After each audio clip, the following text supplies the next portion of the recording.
Welcome to another weekend of club football. As we all know, the AFCON has come and gone, and congratulations to Senegal for saving African football. Moving on to club football, you know how we do it.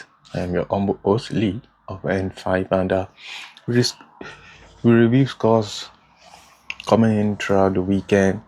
We review Premier League scoreline over the weekend, and to begin with, we had West Ham United versus Sunderland.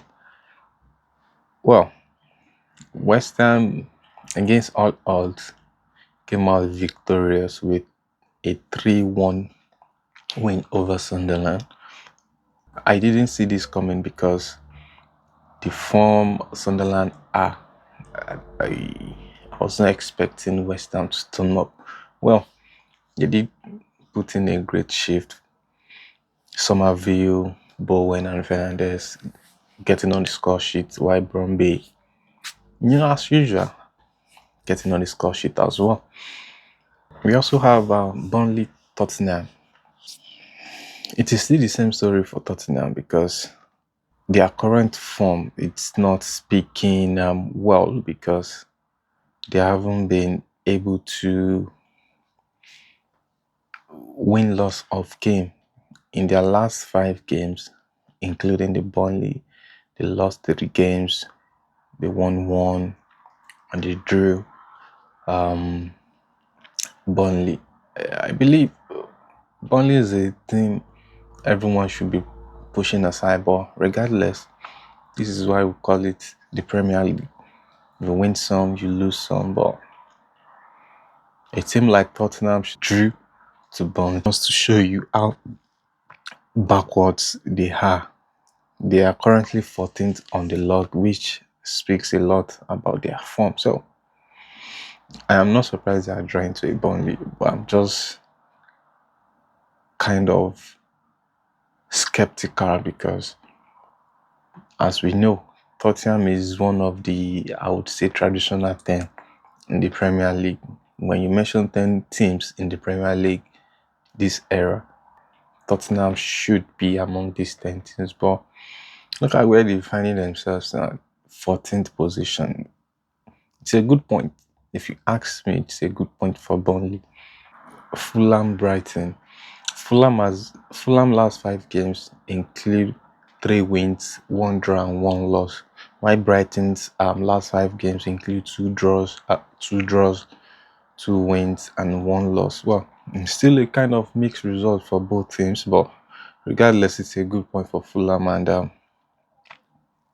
big ups to Chukwueze and Wilson for getting the win for Fulham. This takes them to 7th on the log with 34 points. We also have Manchester City Wolves. No surprises, Mamouche and Semedo getting on the score sheet. It's a good point for them as well, considering the fact that in their last 5 games, they've won 3 and lost 2.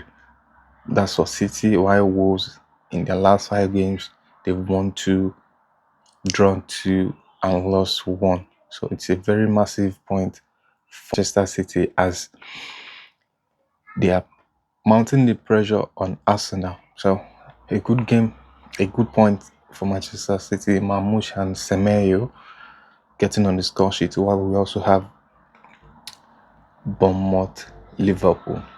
I think over the 2 legs, both Bournemouth and Liverpool have been able to produce over 10 goals. We have another 3-2 win. Bournemouth won, Evalinson, Jimenez, and Adley getting on the score sheet, while Van Dijk and Soboslai getting on the score sheet as well. It's a massive point for Bournemouth, and which also puts Liverpool in a kind of backward position, in the sense that they are 6th on the log with 36 points. I think mounting a pressure on Arsenal has not been effective, or it's looking unrealistic for them to mount pressure on Arsenal or to even fight for the league. So Liverpool are currently sixth on the log with 36 points.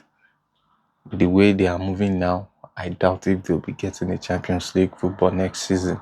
We also have Brentford, Nottingham Forest. Nottingham Forest won away at Tech Stadium, and you got Jesus and Awoni getting on the score sheet. Brentford last 5 games include 5 wins and 2 losses, while Nottingham Forest last 5 games include 2 wins, 2 losses, and 1 draw. So it's still a kind of mid result for both teams as well, but that's a very important win for Nottingham Forest. Moving on, we also have Chelsea Crystal Palace. Well, Estavio is here to stay. I think he has been the most sparkling light at the Stamford Bridge. I think he's Estavio, looking at his game, is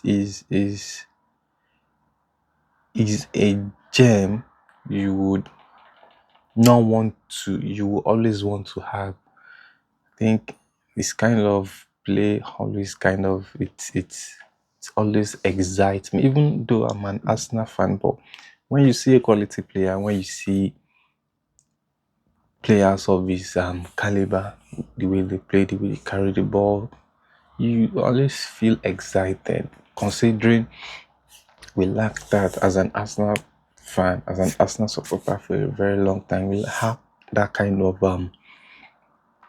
fluidity where we see players taking defenders on.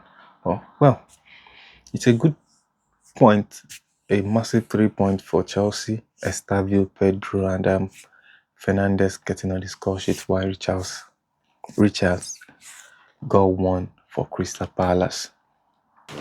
Chelsea are currently fifth on the log, behind 1 point behind Manchester United.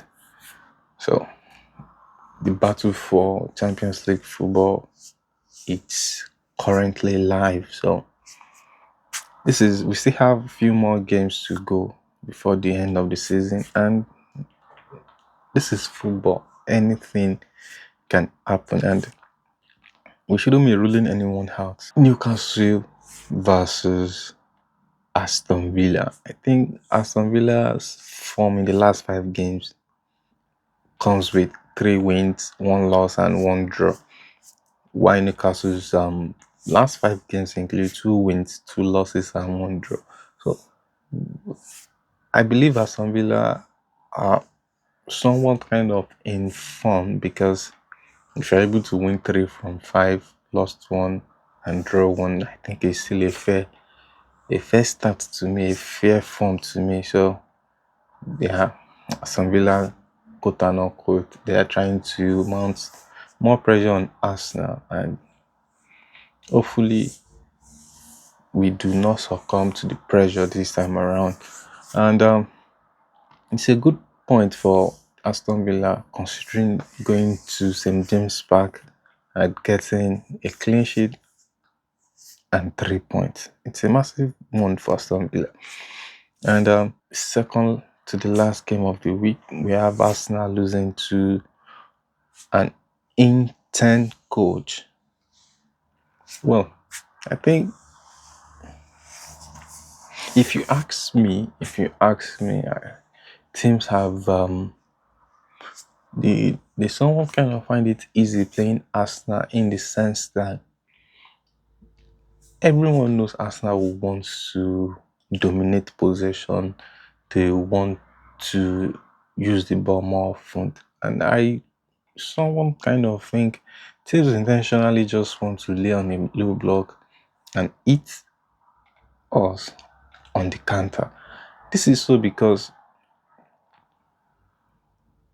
I think aside from Big Gabby and maybe Zubimendi, those are the 2 left in our own box. So the remaining players are always in opposition half. So when and in situations where they lose did lose the ball, it is much more easy for opponent to hit us on the counter. And well, I think we lost to a better side. We lost to an intern who knows what he is doing. When you have coaches who want players to do their thing, little or no instructions, I think players find it easy to play when they are given little or no instructions. You know what I mean? Like, let them express themselves, let them do what they know how to do best, let them do what they think is the best. And I think to some extent, it's somewhat kind of a job that requires you to work on your own. But regardless, Mbeumo, Dogu, and Cunha got on the score sheet for Manchester United. Big ups to Manchester United, big ups to them. It's a deserved win, if you ask me. It's a deserved win. We also have Merino and an own goal by Martinez, the United player. So we have 2-3. United getting away with 3 goals, 3 points, and no clean sheet for either of the parties. So it's a good game for United. I think the most important teams we need to watch out for are City and Aston Villa. The remaining teams can either fight for Europa, Champions League, or relegation. I remain your host of N5 Premier League scores review. If this video comes across your timeline, please do not forget to like, subscribe, and share. This is the only way you help us build this community.